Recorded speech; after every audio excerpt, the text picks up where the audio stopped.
Le Salon de l'agriculture s'apprête à ouvrir ses portes à Paris. Alors, au-delà d'être une gigantesque vitrine du monde agricole, c'est aussi le lieu d'exposition de savoir-faire et de jeunes talents. Bonjour Erwan Greber. Bonjour monsieur. Merci d'être en direct avec nous. Vous serez en compétition mardi au salon pour le concours des jeunes bouchers. Vous êtes apprenti boucher, vous êtes de l'Audomarois, de Saint-Martin-les-Tatinguèmes si je ne me trompe pas, hein. Ça. Et vous serez l'un des 18 jeunes venus de toute la France pour cette compétition organisée par Interbev, c'est l'interprofession bétail et viande. Ça représente quoi d'abord pour vous ce concours? Bah pour moi très fier parce que participer à un concours emblématique comme celui-là, c'est vrai que pour nous jeunes apprentis, c'est que du plus que du bonheur pour nous et Quand vous dites, que du positif pour nous. quand vous dites jeune apprenti, ça veut dire quoi? Vous êtes en formation? Vous travaillez dans une boucherie? À quoi ressemble votre vie? Nous jeunes apprentis, on a une semaine de CFA, centre de chambre des métiers, CFA centre de formation en fait, C'est à une Calais, semaine hein? par mois et c'est à Calais, c'est ça. Et les 3 semaines suivantes, c'est en entreprise. Donc dans un parcours de boucher, ça veut dire que vous en êtes à la dernière étape, vous êtes au milieu de la formation, comment ça se passe? Ça fait déjà 3 ans que je suis en boucherie. J'ai obtenu mon CAP avec mention l'année dernière. Et là, on est reparti pour 2 ans de boucherie en BP. C'est le niveau au-dessus, en fait.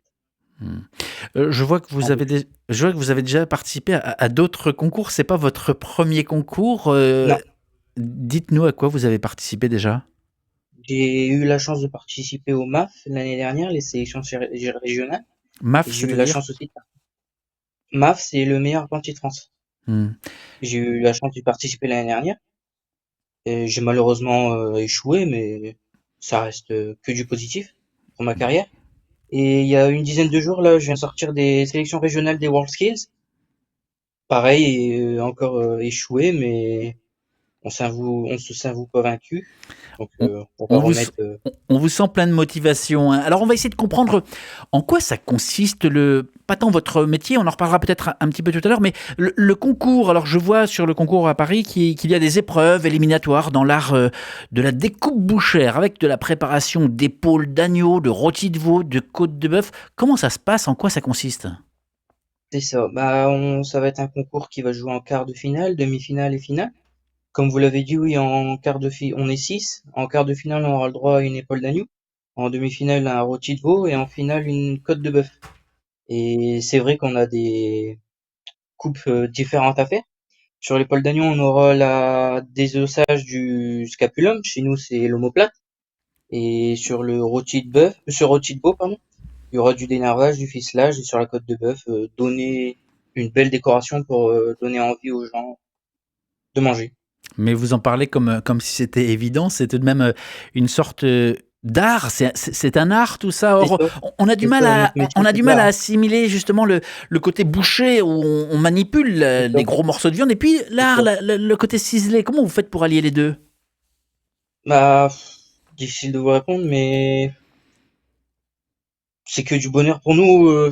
C'est de la passion en fait. C'est juste ça. J'ai envie de vous dire. C'est pour moi, c'est de la passion. Allier les deux, c'est ça change de la découpe de gros et en magasin, c'est kiff kiff. C'est quoi les bonnes techniques et est-ce que vous vous êtes entraîné? Oui, je me suis beaucoup entraîné avec mon entreprise. Et les bonnes techniques, déjà avoir un bon patron et un bon maître d'apprentissage, ça c'est déjà très important. Et je les remercie pour eux. Petit coucou à la boucherie Fagot s'ils écoutent. Et oh, le plus important, c'est déjà ça pour moi, c'est d'avoir quelqu'un qui nous entoure. Plus tard, vous voudriez travailler dans un grand groupe ou plutôt monter votre propre boutique? Soit monter mon entreprise, soit devenir professeur en chambre des métiers. Hmm. Parce que qu'est-ce qui est important pour vous? Pour moi, qu'est-ce qui est important? J'aime apprendre mon métier aux plus jeunes qui vont me succéder. Et important d'ouvrir son entreprise. Pour moi, dans nos métiers à nous, c'est le Graal, quoi. Pas envie de rester un salarié pendant 20 ans. J'ai vraiment envie d'avoir le Graal, quoi, un jour, Mmh. avoir la chance de diriger une équipe. Mmh. Erwan Grébert, je vais vous couper parce que je suis sûr qu'il y a certaines personnes qui nous écoutent et qui se disent mais tout de même, qui est-ce qui mangera encore de la viande dans 20, 30, 40 ans? Vous savez C'est il y a tous ça, des mouvements que ce soit des personnes qui veulent prendre soin de la planète ou d'autres pour le bien-être animal qui disent stop, arrêtons de c'est manger de ça, la viande. c'est ça, c'est très important. Et c'est vrai que c'est très compliqué dans les temps qui courent avec tout ce qu'on voit avec les véganes, les végétariens, c'est vrai que c'est très compliqué. Eux, ils ont un point de vue de, bah, on fait mal à l'animal, on le respecte pas. Mais un boucher, c'est pas ça. C'est déjà respecter la viande. Dans toutes les entreprises, tous les grands patrons vous le diront. Respecter la viande parce que on a une chance d'avoir ça, hein. C'est une très grande chance d'avoir ça. Et c'est une chance d'avoir ça dans nos assiettes. Mais ouais, c'est une chance. C'est pas nous qui faisons mal à l'animal, hein. C'est comme ça, c'est la chaîne, on n'y peut rien. Ça a toujours été comme ça. Ceux qui ne mangent pas de viande ne sont pas vos ennemis. C'est ça. Ils sont pas nos ennemis. Voilà. Alors, il y a une actualité qui vient de tomber, hein, on vient de l'apprendre il y a quelques heures. La viande de porc n'est plus la viande la plus consommée en France. C'est une première, c'est la volaille qui a détrôné pour la première fois le cochon. L'année dernière, on a consommé en France en moyenne 31,6 kilos de viande de volaille par habitant. C'est 10% de plus que l'année précédente. Le porc, la volaille, ça fait aussi partie des viandes que vous travaillez ou pas forcément? Oui, bien sûr. Hmm. Bah, allez-y. Est-ce que vous l'avez constaté, ce changement finalement de passer du porc à la volaille? Oui, c'est ce que j'allais vous dire. Oui, bah rien que pendant les fêtes, hein, cette année, l'année dernière, pardon. J'ai eu la chance de le voir. C'est vrai que les clients demandaient plus de dinde que le reste de l'année. Dans la boutique où j'étais, bon, le porc, ça s'est coulé quand même. Mais c'est vrai que j'ai vu ces chiffres passer et j'ai été surpris, comme la plupart des bouchers, je pense. C'est plutôt une bonne ou une mauvaise nouvelle? Est-ce que c'est aussi une viande que Bah, vous aimez travailler? une bonne nouvelle parce que c'est vrai que la dinde, fut un temps, ben, on restait avec dans l'étal. Mais c'est une bonne nouvelle. Une très très bonne nouvelle. Alors le bémol tout de même, hein, je vois que sur la volaille, c'est que l'année dernière, près d'un poulet sur deux consommé en France a été importé, essentiellement sous forme de viande prédécoupée en filets ou en cuisses, ainsi qu'en plats préparés vendus dans les grandes surfaces, des viandes qui proviennent surtout du Brésil et d'Ukraine. Ça vous inspire quoi? De la mauvaise qualité. De la très très mauvaise qualité. Et franchement, ça m'écœure de voir ça parce que bah on a de la chance d'être dans les Hauts-de-France, d'avoir des partenaires avec qui on peut travailler, qui élèvent leur volaille en plein air. Et Hmm. franchement, ouais, franchement, ça m'écœure de voir ça parce que bah la viande fait un tour du monde pas possible et Alors, je comprends les gens qui veulent plus manger de viande à cause de ça. parmi les nouvelles plus positives, enfin toujours dans l'actualité, hein, depuis ce mercredi, entrée en vigueur d'un décret qui était paru hier, mardi au journal officiel, l'affichage de l'origine ou de la provenance de toutes les viandes est désormais obligatoire dans tous les établissements de restauration. Ça, c'est une bonne nouvelle. C'est une très très bonne nouvelle. Ça permet aux gens de pouvoir savoir d'où viennent leurs viandes, hein, tout simplement. C'est une très très bonne nouvelle. Erwan Grimbert, invité de RCF Hauts-de-France, interview à retrouver en intégralité sur la page YouTube d'RCF Hauts-de-France. Pour revenir au concours, qu'est-ce qu'il représente pour vous? Est-ce que, je disais, ça peut être un tremplin pour les apprentis, pour les jeunes bouchers? Qu'est-ce que ça représente? C'est ça. Bah, pour moi qui ai déjà fait deux concours, deux très bons concours, bah, pour moi, c'est notre métier, c'est de l'art. Pour moi, c'est toujours pousser ses objectifs plus loin, toujours montrer aux gens, comme on en parlait tout à l'heure, montrer aux gens que, bah, en fait, le monde de la boucherie, bah, c'est pas méchant, c'est vraiment de l'art, en fait. Donner envie aux gens de remanger de la viande, tout simplement. Ce sont pas nos ennemis, mais pourquoi pas leur faire manger, redéguster de la viande, hein. D'ailleurs, le slogan, hein, de l'interprofession de la viande, hein, qui organise ce concours, Avec c'est ces concours-là, c'est aimer la viande, mangez-en mieux. c'est ça. Aimer la viande, mangez-en mieux. Ça veut pas dire tout le temps en manger. Je suis le premier à ne pas en manger tous les jours, hein. Mais c'est vrai que manger un bon beefsteak bien tendre de là où on sait que la viande provient, c'est vrai que c'est mieux de manger, comme vous aviez dit, de la viande qui vient du Brésil, quoi. Mhm. Qu'est-ce qui fait un bon boucher? Qu'est-ce qui définit un bon boucher? Hein, qu'est-ce qui définit un bon boucher? C'est ça. Savoir-faire et le savoir-être aussi. C'est important de allier les deux. Mhm.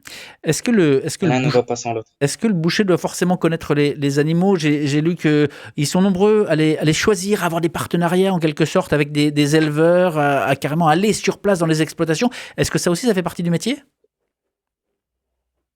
Oui, oui, bien sûr, ça se fait beaucoup sur Paris, ça. Personnellement, nous, on ne le fait pas, mais ça se fait beaucoup sur Paris. Oui, les patrons vont tout de suite, vont directement au début de la chaîne. Et c'est très très bien qu'ils font ça, hein. Ça permet de voir l'état de la bête à l'extérieur avant bah, l'abattoir, malheureusement. Est-ce, Mais est-ce que vous sauriez, par c'est un très bon exemple, point. vous savez, vous, reconnaître des bêtes et savoir lesquelles Oui, sont... oui, bien Oui. sûr. Mhm. Bien sûr, à l'école, on nous apprend les races, quelles races vont faire de la viande, quelles races vont faire du lait, quelles races sont mixtes, donc viande et laitière. On l'apprend. Si, si. Mhm. Saint-Martin-les-Tatinghem, c'est dans l'Audomarois, là-bas. Est-ce que c'est là que vous vous voyez vous installer? Non, pas du tout, pas pour l'instant. J'aimerais faire découvrir notre culture française dans d'autres pays, mais déjà apprendre bien mon métier jusqu'à mes 20-25 ans et pourquoi pas me lancer là-dedans Alors, plus tard. puisque vous venez d'aborder votre âge, je peux me permettre de vous demander quel âge vous avez? 17 ans, je vais sur mes 18 ans dans 2 mois. Vous allez sur vos 18 ans dans 2 mois et vous parlez déjà comme un boucher professionnel. Une chose, est-ce que vous connaissez les autres concurrents? J'ai dit, vous êtes 18 en tout de toute la France, mais je crois qu'il y en a plusieurs qui viennent du même établissement que vous. Oui, il y en a deux de ma classe, c'est ça. Mhm. Et Il vous, y en a et, deux de mon même établissement. et vous êtes dans quel état d'esprit? Vous êtes en concurrence? Vous avez travaillé les techniques? Bah justement, là, je viens juste de sortir d'un coaching avec notre prof. On était tous les quatre en train d'écouter notre prof. Bah tous les trois, pardon, d'écouter notre prof. Et franchement, bah dans un bon état d'esprit, hein. De toute façon, on va dormir le soir même à l'hôtel la veille. On le prend bien. De toute façon, c'est que pour notre avenir, c'est que du positif. On se prend pas la tête. Vous avez lu un peu les témoignages de ceux qui sont passés avant vous, hein, notamment les participants ou gagnants de l'année précédente ou celle encore avant. Est-ce que vous êtes renseigné? Ce que ça leur a apporté? Oui, j'ai pu voir quelques photos et quelques petits commentaires sur leurs photos. Et alors justement, Et qu'est-ce qui bah, vous motive? la plupart des commentaires, bah, ça revient, plupart des commentaires, bah, ça revient à ce que je viens de dire, hein. Que du positif pour nous, ouais, que du positif pour nous là, dans notre avenir, pour nos futurs employeurs. Et bah, ça nous motive encore plus, hein. Moi, ça me motive encore plus quand je vois des confrères de mon âge participer à ça. Hmm. Je veux faire mieux. Erwan Greber, je vais vous laisser, je vais vous remercier d'avoir participé à cette émission en direct, mais tout de même, alors on a compris, hein, que celles et ceux qui ne mangent pas de viande, que ce soit par respect de l'animal, par souci de la planète, ce ne sont pas vos ennemis, au contraire, hein. Vous êtes capable Ce de ne sont vivre, pas nos ennemis, au contraire. vous êtes capable de vivre ensemble, mais un petit conseil, juste un petit conseil de cuisson de viande, qu'est-ce qui fait votre morceau préféré et comment vous le cuisez? Pour moi, Oui. on va rester simple, un bon beefsteak dans la bavette d'Aloyau et saignant, avec un bon filet d'huile d'olive, une échalote, du sel, du poivre, une bonne poignée de frites, à la ch'ti, quoi, et puis voilà. Je crois que vous avez mis l'eau à la bouche aux auditeurs et aux auditrices. Merci beaucoup en tout cas, Erwan Greber, d'avoir pris le temps, hein, de, Et de merci à participer à vous. cette émission. Et puis on vous souhaite bon courage. C'est mardi, hein, c'est ça le concours, ou jeudi, Mardi, c'est ça. mardi. C'est mardi, Mardi. on en saura donc plus. Bonne chance à vous, à bientôt.